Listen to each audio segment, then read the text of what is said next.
श्री गणेशाय नमः। ओम नमः शिवाय। स्वागत है दोस्तों आपका अपने चैनल पर और मैं हूं आचार्य दिव्या।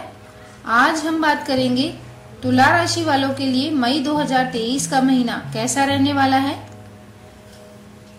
तो देखिए, तुला राशि जो कि एक चर राशि है,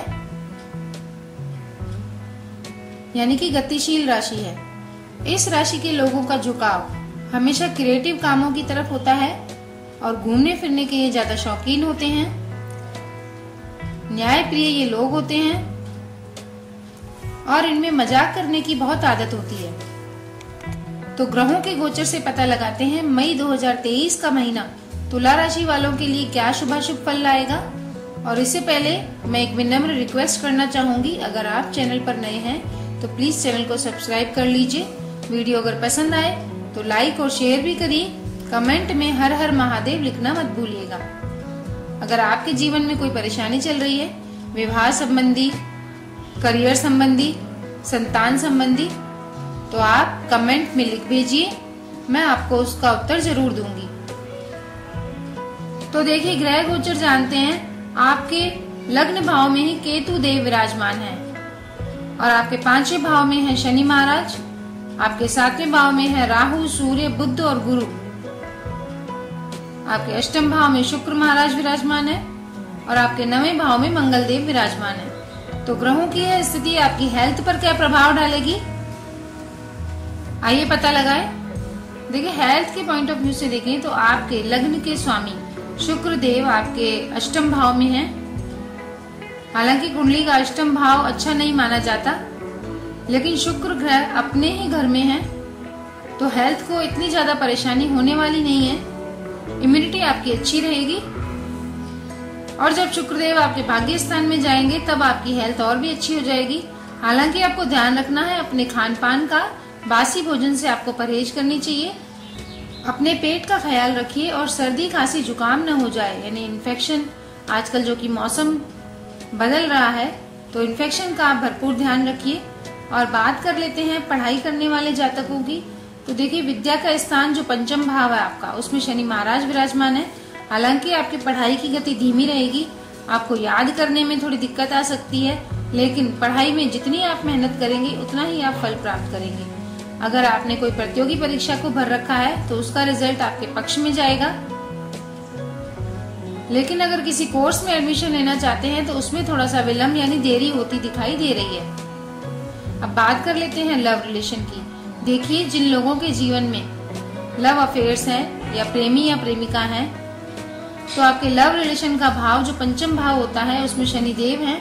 थोड़े से आर्ग्यूमेंट्स, विवाद दिखाई दे रहे हैं। एक दूसरे पर शक करना छोड़ दीजिए, क्योंकि शक की वजह से लड़ाई झगड़े होते दिखाई दे रहे हैं। हालांकि आपके 7वें भाव में जो देवगुरु बृहस्पति विराजमान है वो ये संकेत कर रहे हैं कि आपकी जिंदगी में अगर कोई नहीं है तो आपकी सगाई होगी या विवाह तय हो सकता है। और अगर विवाहित जातकों की बात करें तो विवाहित जातकों को मई के महीने में बहुत ही संभल के बातचीत करनी चाहिए, क्योंकि उनके जीवन में थोड़ी सी कलह, विवाद दिखाई दे रहे हैं।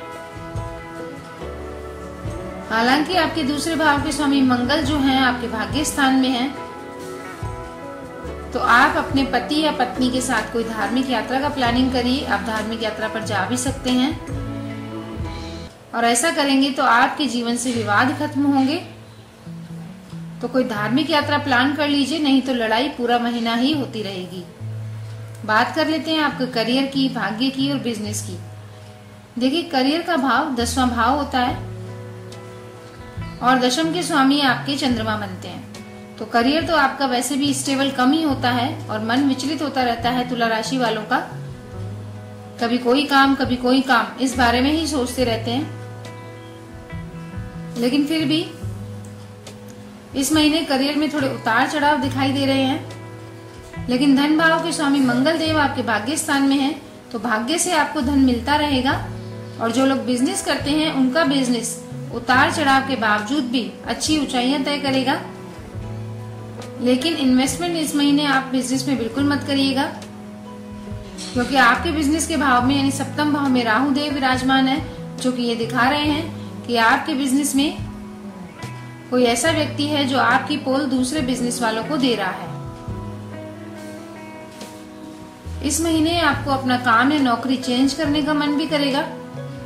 तो फिलहाल ये ग्रहों की वजह से है, आप इस महीने ठहर जाइए और जो काम कर रहे हैं वही करते रहिए। इसी में ही आपका भी भला है और आपके परिवार का भी। बात कर लेते हैं आपकी संतान की और परिवार की।